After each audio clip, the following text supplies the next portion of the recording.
इतवार के निहार मोर मोटाई पिया गईले दुबराई पिया ना। इतवार के निहार मोर मोटाई पिया गईले दुबराई पिया ना।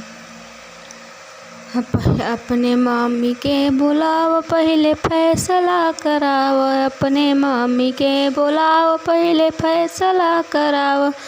अब जम के कराव ओझाई पिया गईले दुबराई पिया ना। अब जम के कराव ओझाई पिया गईले दुबराई पिया ना। इतवार के निहार मोर मोटाई पिया गईले दुबराई पिया ना। इतवार के निहार मोर मोटाई पिया गईले दुबराई पिया ना।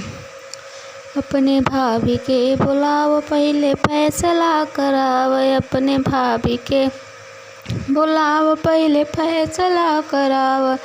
अब जम के कराव ओझाई पिया गईले दुबराई पिया ना। अब जम के कराव ओझाई पिया गईले दुबराई पिया ना।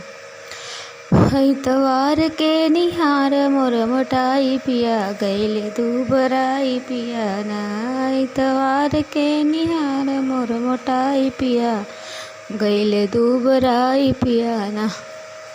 अपने दीदी के बुलाव पहले फैसला कराव। अपने दीदी के बुलाव पहले फैसला कराव। अब जम के कराव ओझाई पिया गईले दुबराई पिया ना। अब जम के कराव ओझाई पिया गईले दुबराई पिया ना। इतवार के निहार मोर मोटाई पिया गईले दुबराई पिया ना। इतवार के निहार मोर मोटाई पिया गईले दुबराई पिया ना।